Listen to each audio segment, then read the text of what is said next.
अस्सलाम वालेकुम नाज़रीन, हॉरिशी प्रोग्राम में भली कार मैं तव्हांजी मेज़बान सबीन मेमन। नाज़रीन, हॉरिशी प्रोग्राम में ॻाल्हि कंदासीं मुल्की सियासी सूरत हाल जे हवाले सां। वाज़ रहे त सभ खां अहम जेका डेवलपमेंट कल्ह थी उहा इहा थी त वज़ीर आज़म पारां कालाबाग डैम जे हामी ऐं अॻूणे वापडा जे रिटायर्ड ऑफिसर खे इरसा चेयरमैन मुक़ररु करण जो नोटिफिकेशन जारी कयो हो, जंहिं ते न रुॻो सिंध पारां तहफ़ुज़ा जो इज़हार कयो वियो, पर इहो पिणु चयो वियो सूबाई वज़ीर इजाम ख़ान शोरे पारां त इहा इरसा एक्ट जी ऐं पाणी जी भञकड़ी आहे। इन ते सिंध सरकार जे भरपूर एहतजाज ऐं सिंध जे वॾे वज़ीर मुराद अली शाह पारां वज़ीर आज़म सां राब्तो करण ऐं तहफ़ुज़ात खां आगाह करण खां पोइ वज़ीर आज़म पारां फाइनली अॼु इहो नोटिफिकेशन वापसि वठण जो हुकुम जारी कयो वियो आहे। वज़ीर आज़म चेयरमैन इरसा जी मुक़ररी जो नोटिफिकेशन वापसि वठण जो हुकुम जारी कयो आहे। इन ते बि गुफ़्तगू कंदासीं। इन खां अलावा ॻाल्हि कंदासीं IMF वफ़द जी पाकिस्तान आमद ऐं पाकिस्तान जो ॻरे पैकेज जे हवाले सां जेको प्रोग्राम आहे उन जा इम्पैक्ट कहिड़ा अवाम ते पवंदा, इन ते बि गुफ़्तगू कंदासीं। ऐं गॾोगॾु मख़सूस सीटुनि जे हवाले सां जेको पेशावर हाई कोर्ट जो फ़ैसिलो आयो आहे, पेशावर हाई कोर्ट मख़सूस सीटुनि बाबति सुन्नी इत्तेहाद काउंसिल जी दरख़्वास्त खे रद्द करे छॾियो आहे। इन्हनि सभिनी मौज़ूअनि ते ॻाल्हाइण जे लाइ असांखे सीनियर सहाफ़ी ऐं तर्ज़निगार रज़ाक खट्टी जॉइन कयो आहे। रज़ाक भली कार, तव्हां प्रोग्राम में जॉइन कयो। महिरबानी सभी। रज़ाक, सभ खां पहिरीं जेका अहम डेवलपमेंट हिकिड़ी जेका इक्वेशन समझी पे वई त जेकॾहिं सदर पीपुल्स पार्टी जो हूंदो, हुकूमत इत्तेहादी हूंदी, सपोर्टर पीपुल्स पार्टी हूंदी, वज़ीर आज़म नून लीग जो शहबाज शरीफ हूंदो, त पीपुल्स पार्टी ऐं नून लीग वफ़ाक़ या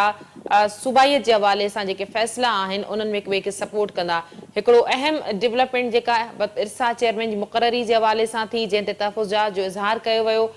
सिंध जे सान्यामंदनि पारां, सिंध जे घणनि घुरनि पारां, ख़ुदि पीपुल्स पार्टी पारां, त अॼु वज़ीर आज़म फौरी तौरु इन नोटिफिकेशन मुक़ररी जे नोटिफिकेशन खे वापसि वठण जो हुकुम जारी कयो आहे। छा चवंदो? असल में हिन सूरतहाल जे अंदरि हिकिड़ी ॻाल्हि तव्हांखे सम्झण जी आहे त निगरान हुकूमत सॼो इहो कमु कयो हुयो ऐं उन दौरान मूंखे हैरानगी इहा आहे त इहे सभु ख़बरूं जेके आहिनि उहे रिपोर्ट बि थियूं पे, पर पाकिस्तान पीपुल्स पार्टी या जेके ॿियूं धुरियूं हुयूं उन्हनि जे पारां उन क़िस्म जो रिएक्शन न आयो ऐं रिएक्शन तॾहिं आयो जॾहिं नोटिफिकेशन जारी थी वियो ऐं नोटिफिकेशन जेको जारी थियो उहो बि एॾो मबहम ऐं चोरी वारे अंदाज़ में जारी कयो वियो जंहिंजी PM हाउस जो जेको अमलो आहे, यानी मीडिया विंग आहे या उनजो ब्यूरोक्रेटिक जेको अमलो आहे उनखे बि इन बारे में का ख़बर कोन हुई। उनखां जॾहिं पुछियो वियो त मुकमल तौर ते ला इल्म नज़र आयो। हाणे इरसा खां जॾहिं पुछा कई हुई त उन बि ला इल्मी जो इज़हार कयो, यानी ही जेका उनखे पाण चवंदा आहियूं त इंतिहाई गुझे क़िस्म जी जेका वारदात हुई उहो कई इन करे वई हुई त जीअं इन मामले खे हलाए सघिजे। पर मूंखे हैरानगी इहा आहे त जी निगरान हुकूमत कंहिं बि हिकिड़ी सियासी पार्टी न हुजण जे करे या कंहिं सियासी जमात जी बनिस्बत हू कंहिंजे आॾो जवाबदार न हुई ऐं उनखे जेको कुझु चयो पे वियो हुन ईअं ई कयो पे, इहो फ़ैसिलो उन वक़्तु ई थी चुको हो। हाणे हिन में हिकिड़ी ॿी ॻाल्हि जेका सोचण जी आहे उहा इहा आहे त ठीकु आहे नोटिफिकेशन त वापसि वरितो वियो आहे, पर हिननि जेको ऑर्डिनेंस जारी कयो हो उहो उनखे सवाल हुयो त छा सदर साइन कई, नंबर 1। नंबर 2, जेकॾहिं सदर साइन न कई आहे त कहिड़े कानून जे तहत उनखे जेको आहे सो तब्दीली कई वई, उहो माण्हुनि खे ॿुधायो वञे। उनखां अलावा ॿी जेका ॻाल्हि आहे उहा इहा आहे त हीअ सॼी जेको गुज गोह में सॼी सूरतहाल थी पे उन ते छा पाकिस्तान पीपुल्स पार्टी खे या नून लीग जा जेके ज़रिया आहिनि उन्हनि खे ख़बर न हुई। इहे उहे बुनियादी सवाल आहिनि जिन ते इन्हनि खां पुछाणो थियणु घुरिजे। हिकु त ॻाल्हि इहा। ॿी ॻाल्हि इहा त हिकिड़ी ॻाल्हि ज़हन में रखो त पाकिस्तान जी इस्टेब्लिशमेंट 18वीं तरमीम खां पोइ मुसलसल इहे कोशिशूं कंदी रही आहे त कंहिं तरीक़े सां उन में सुधारनि जे नाले ते उनखे रोल बैक कजे। हाणे 18वीं तरमीम में हिकिड़ी सूरतहाल बिल्कुलु क्लियर आहे त जेको नेशनल फाइनेंस कमीशन आहे उन में कमी न थी सघंदी, यानी उन में जेको सूबनि जो हिसो आहे उहो घटि न थी सघंदो पर वधी सघे थो। हाणे नेशनल फाइनेंस कमीशन में हिननि जी कोशिशि इहा आहे त हिन हुकूमत अंदरि उन में तब्दीली आणे सूबनि जो हिसो घटायो वञे। कल्ह अख़बारनि रिपोर्ट कयो आहे त BISP जो जेका फंडिंग आहे उहो सूबनि जे हवाले कई वेंदी। पब्लिक सेक्टर डेवलपमेंट प्रोग्राम जा जेके फंड्स आहिनि उहे हाणे सूबा पंहिंजे मथे ते खणंदा। हाणे इहो सभु जेके मामला आहिनि इहे बुनियादी तौर ते काउंसिल ऑफ कोऑर्डिनेशन जा आहिनि, CCI जा। हाणे उन में जेकॾहिं ही सभु उनखे बाईपास करे हिकिड़े आइनी इदारे खे बाईपास करे इहे सभु कमु कया विया जिन्हनि जी पुछाड़ करणु घुरिजे त इहो कयो कंहिं आहे, इहे सॼी सूरताल कंहिं पैदा कई आहे। ठीक रज़ाक बिल्कुल सही पॉइंट जेको आहे सो उथारियो। मुंहिंजो सवाल आहे तव्हां खां इहो त केयर टेकर गवर्नमेंट में जेके भी तरमीमूं थियूं आहिनि, जेके एक्ट में कंहिं बि हवाले सां थियूं आहिनि, चाहे वो इर्सा जे हवाले सां थियूं हुजनि या ॿियूं अहिड़ियूं कानून साज़ियूं, त छा इन्हनि खे रिव्यू करण जे मूड में तव्हांखे पार्टियूं चाहे पीपल्स पार्टी हुजे या नून लीग हुजे, इहे तव्हांखे रिव्यू करण जे मूड में नज़र अचनि थियूं? छो त मुराद अली शाह चयो त हू केयर टेकर जे दौर में कयल जेके भी तरमीमूं जेके भी फ़ैसिला आहिनि उन्हनि ते नज़रसानी कंदा,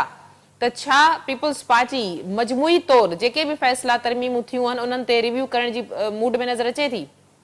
पीपल्स पार्टी खे करणो पवंदो, इन करे त उनजो बेस बुनियादी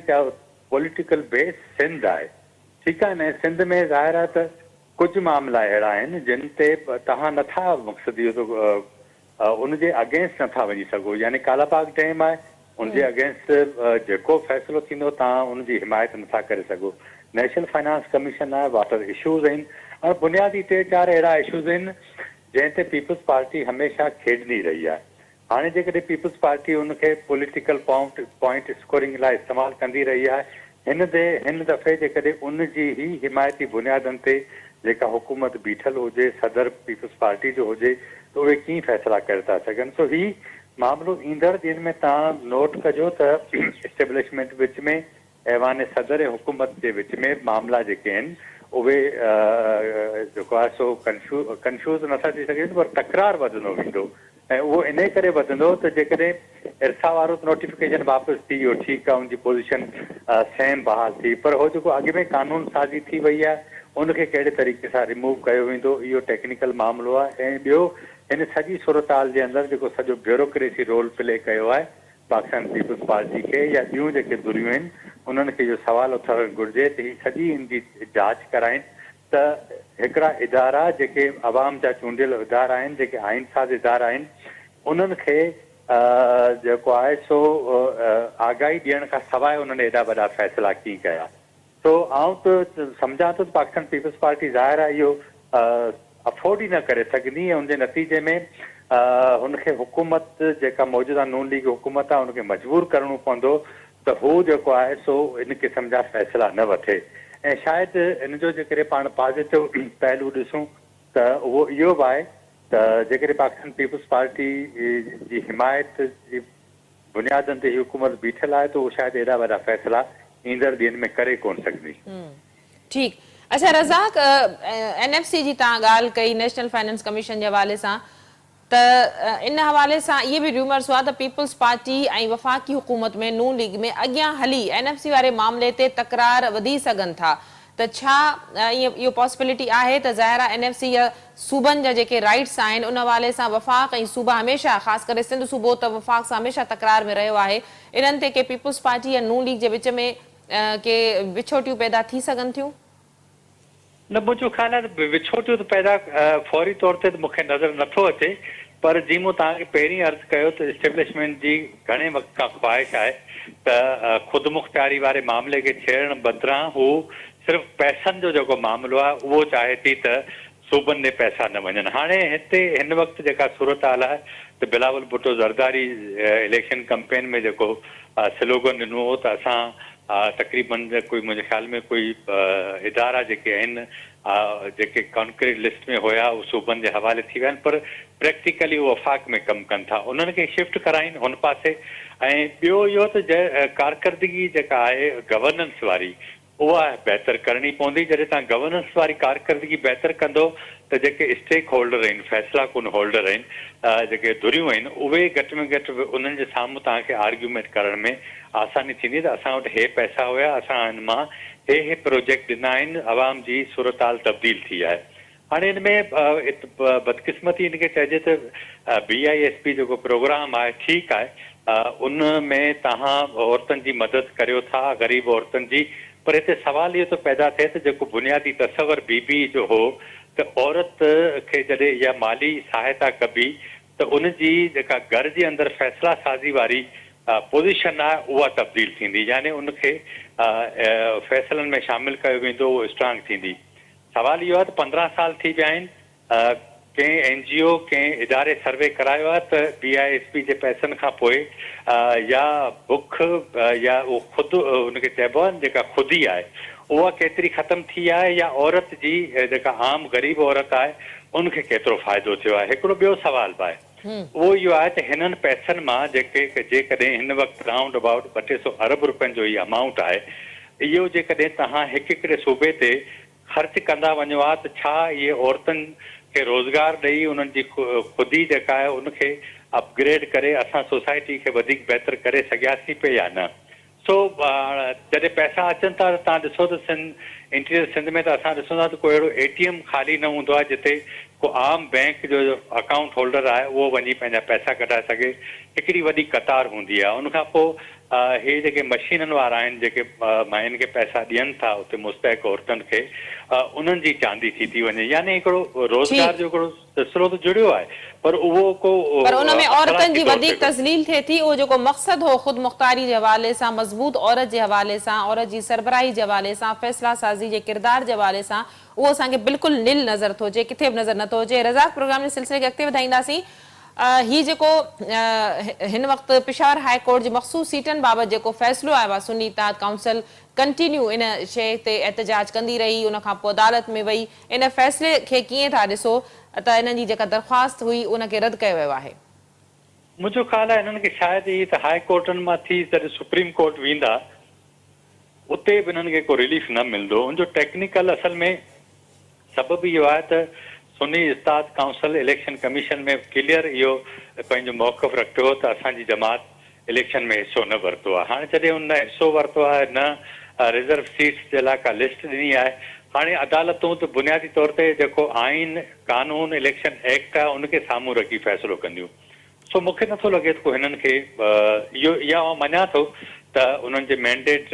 खे दाड़ो लॻो आहे, उन्हनि सां वॾी ज़्यादती थी आहे, पर छाकाणि त हिन दफ़े जेको आहे सो उन्हनि टेक्निकल हिननि खे नॉकआउट कयो आहे ऐं उनजे नतीजे में हू कामयाबु विया आहिनि। सुप्रीम कोर्ट ही वेंदा हाई कोर्ट जे फ़ैसिलनि खे चैलेंज करण जे लाइ, पर उतां मूंखे नथो लॻे त को हिननि खे रिलीफ मिले। हिन करे त हिननि वटि का शइ अहिड़ी न आहे जंहिंखे हू सुप्रीम कोर्ट जे साम्हूं रखी साबित कनि त असांजो ही हक़ हो ऐं असांखे ॾिनो वञे। छाकाणि हुननि जो जेका एंटाइटलमेंट आहे सुन्नी इत्तेहाद काउंसिल वारी, उनजो चेयरमैन ई इन सॼी सूरताल में इन्हनि जो पंहिंजो PTI जो बेड़ो ॿोड़े चुको आहे। हिननि खे या त इहो फ़ैसिलो करिणो हो उन वक़्तु जॾहिं हिननि पंहिंजे पाण खे सुन्नी इत्तेहाद काउंसिल में शामिलु पिए कयो। हाणे जॾहिं सुन्नी इत्तेहाद काउंसिल बदिरां का अहिड़ी जमात में शामिलु कंदा जंहिं जे मेंबरनि को इलेक्शन कॉन्टेस्ट कयो हुजे, उन्हनि का लिस्ट ॾिनी हुजे, त पोइ त इहो मुमकिन हो त बाबा लिस्ट में नाला तव्हां तब्दील कयो, या उन खणी 2 नाला ॾिना, हिननि जा 15 मेंबर थी था सघनि त 2 उहे एडजस्ट बि करे वठंदा, पर किथां बि टेक्निकली मूंखे नथो नज़र अचे। हा, मुमकिन आहे त को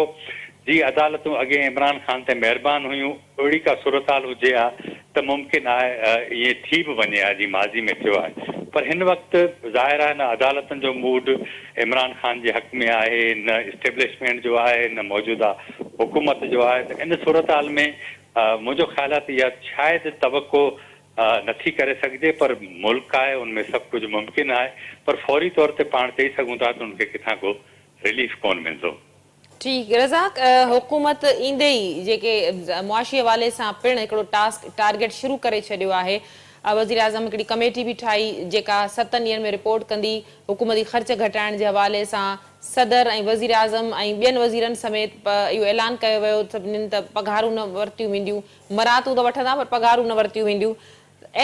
IMF जो वफ़द पिणु पाकिस्तान पहुतो आहे। पाकिस्तान इन मूड में आहे त IMF सां ॻरो ऐं डिघे वक़्त जे लाइ हिकिड़ो प्रोग्राम वरितो वञे। छा ॾिसो पिया IMF ऐं पाकिस्तान जे विच में ॻाल्हियूं कामयाब थियनि थियूं? पाकिस्तान हिकिड़े वॾे प्रोग्राम में IMF जे वञे थो त इन जा मुआशी असर अवाम ते कहिड़ा पवंदा?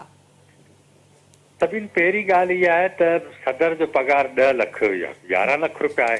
छाकाणि त मूंखे यादि आहे त इहो चीफ जस्टिस जे पघार खां 1 रुपयो मथे करण जो हिकिड़ो कानून पास कयो क़ौमी असेंबली ममनून हुसैन जे दौर में। जी, हाणे ॻाल्हि इहा त इहो कुल मिलाए तव्हां मूंखे ॿुधायो त 1 करोड़ 20 लख रुपया थियनि था साल जा। ओके, ॿियनि वज़ीरनि शहबाज शरीफ़ न वठे त इहो त कुल मिलाए मुंहिंजो ख़्यालु आहे को 3-4 करोड़ 5 करोड़ 10 करोड़ पिया थींदा, हिते त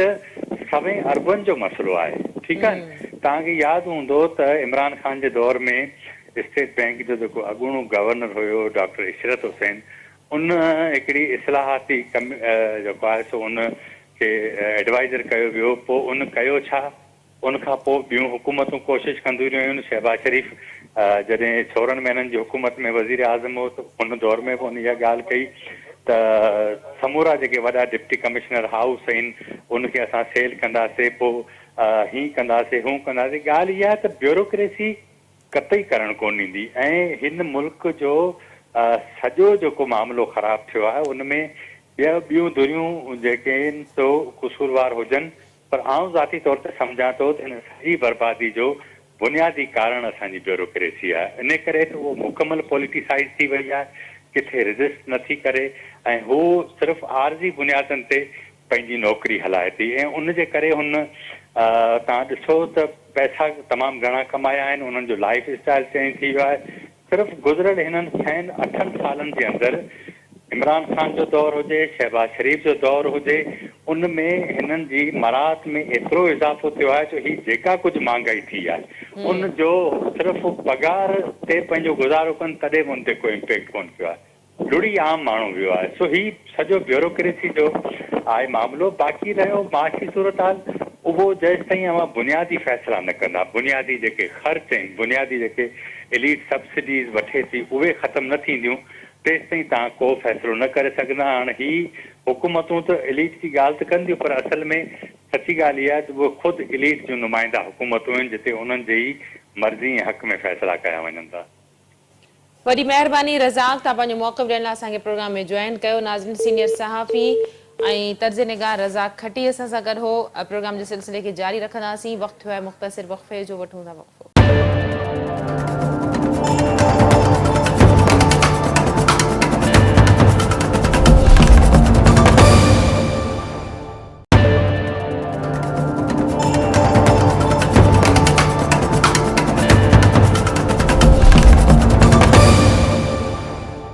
वेलकम बैक नाज़रीन, प्रोग्राम जे सिलसिले खे अॻिते वधाईंदासीं। इरसा जे हवाले सां ॻाल्हाइण जे लाइ असांखे पीपल्स पार्टी सां ताल्लुक़ रखंदड़ इंतहाई सीनियर सियासी अगवान सेनेटर ताज हैदर साहब ज्वाइन किया है। ताज साहब वेलकम कहती हूँ, आपने प्रोग्राम में ज्वाइन किया। ताज साहब क्या कहिएगा, बिला आखिर पीपल्स पार्टी सिंध हुकूमत के भरपूर एहतजाज के बाद वजीर आजम ने चेयरमैन इरसा की मुकर्ररी का नोटिफिकेशन वापस लेने का हुक्म जारी कर दिया है, क्या कहिएगा? ये देखिए, अव्वल तो उन्हें करना ही नहीं चाहिए था ये कि वो इस तरीके से केयर टेकर्स ने एक बात कर दी थी खिलाफ आइन। हरचंद के केयर टेकर्स का मैंडेट जो था वो फ्री फेयर इलेक्शन कराने का था, लेकिन उन्होंने खिलाफ आइन ये आर्टिकल 154 और आर्टिकल 155 के खिलाफ वो कर दिया, क्योंकि इरसा जो है वो फेडरल गवर्नमेंट के दायरे कार में आता ही नहीं, वो CCI के दायरे कार में है। अब उसके बाद शहबाज शरीफ साहब ने उसके फॉलो अप में जो है वो अपॉइंटमेंट कर दिया, जिससे कि और ज़्यादा शकूक व शुबहात और बदमज़गी पैदा हुई। अब कल नवीद कमर साहब ने वहाँ असेंबली में एहतजाज किया इस पे, आज सुबह मुराद साहब ने, मैंने और सब ने एहतजाज किया, तो अब उन्होंने वो वापस लिया है। तो ये अच्छी बात है कि वापस ले लिया उन्होंने, लेकिन अभी वो ऑर्डिनेंस जो है उसका विड्रॉल मुझे लगता है कि बाकी है। ये हमारे दो ही मुतालबे थे जी। एक तो ये कि इसको वापस लिया जाए, इसको जो नोटिफिकेशन है इसको कैंसिल किया जाए अपॉइंटमेंट का, और दूसरा ये था कि जो ये ऑर्डिनेंस है गैर आईनी इसको वापस लिया जाए। तो अभी देखिए,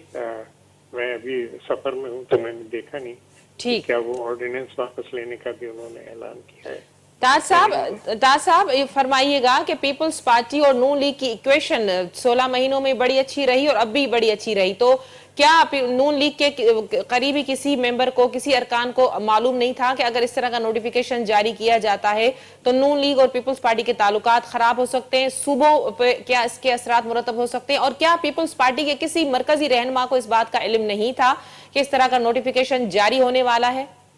नहीं, वो तो आ गया था, पहले से आ गया था कि उसमें صدر صاحب جو تھے، پرانے صدر صاحب، انہوں نے واپس بھی کیا تھا، جی لیکن پھر وہ آرٹیکل 48 کا فائدہ اٹھایا گیا اور 10 دن کیونکہ گزر گئے تھے تو انہوں نے کہا کہ نہیں صاحب اب یہ آرڈیننس ہو گیا ہے، جو کہ ظاہر ہے کہ ایک بہت ہی غیر آئینی بات تھی، غیر قانونی بات تھی، لیکن شہباز شریف صاحب کو اس کا فالو اپ نہیں کرنا چاہیے تھا اور اس سے جو ہے وہ ظاہر ہے۔ اب اس میں یہ دیکھ لیجیے کہ اگر ہمارے پاس یعنی نوید قمر اگر وزیر ہوتے تو پھر وہ اسمبلی میں اٹھ کے یہ بات نہیں کر سکتے تھے، تو وہ جو ہماری حکمت عملی تھی کہ ہاں ملک میں استحکام کی خاطر ہم سپورٹ ضرور کریں گے گورنمنٹ کو، لیکن ہم گورنمنٹ کا حصہ نہیں بنائیں گے، تو یہ وہ اس کی کامیابی جو ہے وہ سامنے آتی ہے کہ ہم نے یہ نہیں کیا، اس لیے ہم اس قابل تھے وہ بھی اپنے پارلیمنٹ کے اندر، میں بھی مراد علی شاہ بھی، کہ ہم کھل کے اس کی مخالفت کر سکیں اور پریشر ڈال سکیں۔ ٹھیک، طاہر صاحب یہ بتائے گا کیئر ٹیکر حکومت نے بہت ساری ایسے جو ہیں وہ ترامیم کی تھی جس پہ مراد علی شاہ صاحب نے کہا تھا کہ حکومت سنبھالنے کے بعد کیئر ٹیکر حکومت نے اگر جس طرح کے بھی کوئی کسی ایکٹ میں ترمیم کی ہے جو صوبائیت کے خلاف ہے، جس سے صوبہ سندھ حکومت کو تحفظات ہیں، ان کو ریویو کیا جائے گا۔ اس حوالے سے کوئی پالیسی ترتیب دی جا رہی ہے کہ جو بھی ان 3-6 مہینوں میں جو کچھ بھی ہوا ہے اس پہ پیپلز پارٹی یا سندھ حکومت غور کرے؟ جی ہاں بالکل، کیوں نہیں، وہ تو مراد علی شاہ صاحب پہلے ہی کہہ چکے ہیں کہ وہ کر رہے ہیں، اور ایک لسٹ بھی تیار کی جا رہی ہے کہ کیا کیا غلط کام ہوئے ہیں اور ان کو درست کرنے کے لیے۔ لیکن بڑی چیز یہ ہے کہ ایک تو ہمارا آئین ہے کہ جس کو ہم سب کو پروٹیکٹ کرنا ہے، دوسرے یہ کہ ہمیں فیڈریشن کو مضبوط کرنا ہے۔ کوئی بھی ایسی چیز کہ جو فیڈریشن کو کمزور کرتی ہے وہ ہمارے لیے ناقابل قبول ہے اور ہم اس پہ احتجاج کریں گے۔ ٹھیک، طاہر صاحب کس کو فائدہ دینے کے لیے اس طرح کا فیصلہ کیا گیا؟ ایکٹ کی کہا نہیں جا سکتا، یہ بات کھلے گی، لیکن شاید اور مجھے لگتا ہے کہ وہ کارپوریٹ فارمنگ جو ہو رہی ہے جی اس کے لیے پانی مہیا کرنا ہے، اور وہ کسانوں کے حصے میں سے شاید ادھر دیا جائے، لیکن بس یہ میرا خیال ہے، مجھے اطلاع اس صورت میں نہیں ہے، لیکن کیونکہ کارپوریٹ فارمنگ کے لیے پانی جو ہے وہ اس کی ضرورت ہوگی، تو اس لیے لگتا ہے کہ کوئی اس قسم میں نہیں، تو اس آرڈیننس کو لانے کی یا ایک چیئرمین کو وہاں پہ بٹھانے کی، جو کہ پیچھے لینا پڑا، واپس لینا پڑا انہیں، اس کی کیا ضرورت تھی؟ تو ظاہر ہے کوئی نہ کوئی مقصد اس کے پیچھے ہوگا۔ ٹھیک، آخری سوال طاہر صاحب آپ سے، پیپلز پارٹی اور نون لیگ کی ایکویشن یا انڈرسٹینڈنگ کیا رہے گی اس طرح کے معاملات، کیونکہ این ایف سی کا بھی آگے معاملہ آنا ہے اور سندھ حکومت کو ہمیشہ وفاق سے بہت ساری شکایت رہی ہیں۔ بلاول بھٹو زرداری نے کہا تھا کہ اگر وہ حکومت میں آئے تو 17 ایسی جو ہے ادارے ہیں، وزارتیں ہیں جن کا کام نہیں ہے، جن کو ختم کیا جائے گا، تو کیا پیپلز پارٹی آگے چل کر این ایف سی کے حوالے سے یا دوسری چیزوں کے حوالے سے وفاقی حکومت سے بات کرے گی، اور کیا انڈرسٹینڈنگ ہو سکتی ہے پیپلز پارٹی کی نون لیگ کے آئندہ اس معاملات کے حوالے سے؟ جو انڈرسٹینڈنگ ہے اور جو ہماری سینٹرل کمیٹی نے فیصلہ کیا تھا، اور بڑی 2 دن کی ڈیبیٹ کے بعد یہ فیصلہ کیا تھا، اور اس میں ظاہر ہے کہ منٹس میں لکھتا ہوں تو مجھے پتا ہے کہ کس نے کیا کہا اور کیا رائے دی، تو وہ جو ایک تھا کہ ہاں ہم حکومت میں شامل نہ ہوں، جی کیونکہ حکومت میں شامل ہونے سے ہمارے ہاتھ بن جاتے ہیں اور ہم کچھ نہیں کر سکتے، تو جس کا کہ تجربہ ہمیں پچھلی دفعہ ہوا۔ لیکن کوئی بھی چیز ایسی کہ جو عوام کے خلاف ہے، جو صوبائی حقوق کے خلاف ہے، اس پہ کھل کے ہم احتجاج کریں اور پریشر ڈالیں ان پہ، اور پریشر کیا ڈالنا ہے، افہام و تفہیم کے ذریعے ہم کام کریں، اور اس افہام و تفہیم کے اندر جو عوام ہیں وہ شامل ہوں، نہ صرف سندھ کے بلکہ یہ جو تھا آرڈیننس جو آیا تھا، اس پہ ہماری بلوچستان کی حکومت بھی احتجاج کر رہی تھی، وہ تمام چیزیں تیار تھیں ہماری، اور آج شام تک وہ بھی آ جاتی ہیں بلوچستان کی حکومت کا احتجاج، کیونکہ پہلی کلائمیٹ چینج نے بلوچستان کو تباہ کر دیا ہے، سندھ کو تباہ کر دیا ہے، اور اس کے اوپر سے اگر یہ पानी की भी खोट हो जाएगी तो बहुत बहुत हमारा नुकसान होगा। तो इस वजह से हम 2 सूबे ये हमारे ये इस पर एहतजाज कर रहे थे, लेकिन बहरहाल अब अगर उन्होंने वापस लिया है तो ठीक है, और इस ऑर्डिनेंस को भी वापस लें तब बात मुकम्मल। ठीक, बहुत शुक्रिया ताज हैदर साहब, आपने अपना मौक़िफ़ देने के लिए प्रोग्राम में ज्वाइन किया। नाज़रीन, ताज हैदर पीपल्स पार्टी सां ताल्लुक़ रखंदड़ इंतहाई सीनियर सियासी अॻवान ऐं सेनेटर ताज हैदर जो चवणु आहे त उन्हनि खे सख़्तु तहफ़ुज़ात आहिनि। निगरान हुकूमत में इन तरह जा जेके बि एक्ट में तरमीमूं कयूं वयूं, जेके बि फ़ैसिला थिया उन्हनि ते रिव्यू कयो वेंदो, उन्हनि खे ॾिठो पियो वञे ऐं उन्हनि खे रिमूव करण जे हवाले सां जेका बि सूरतहाल नज़र आई, पीपल्स पार्टी यकीनन उन ते अमल कंदी। ऑर्डिनेंस खे वापसि वठण ताईं ताज हैदर साहब जो चवणो त पीपल्स पार्टी तेसि ताईं मुतमइन न थींदी जेसि ताईं इहो नोटिफिकेशन त मुअतल कयो वियो आहे, पर इन ऑर्डिनेंस खे ख़तमु कयो वञे। इन हवाले सां पीपल्स पार्टी पंहिंजी हिकमत अमली तरतीब ॾेई रही आहे। ताज हैदर साहब जो चवणो त उमीद कनि था त वफ़ाक़ी हुकूमत इन तरह जा के बि फ़ैसिला न कंदी कंहिंखे बि फ़ाइदो ॾियण जे लाइ जेके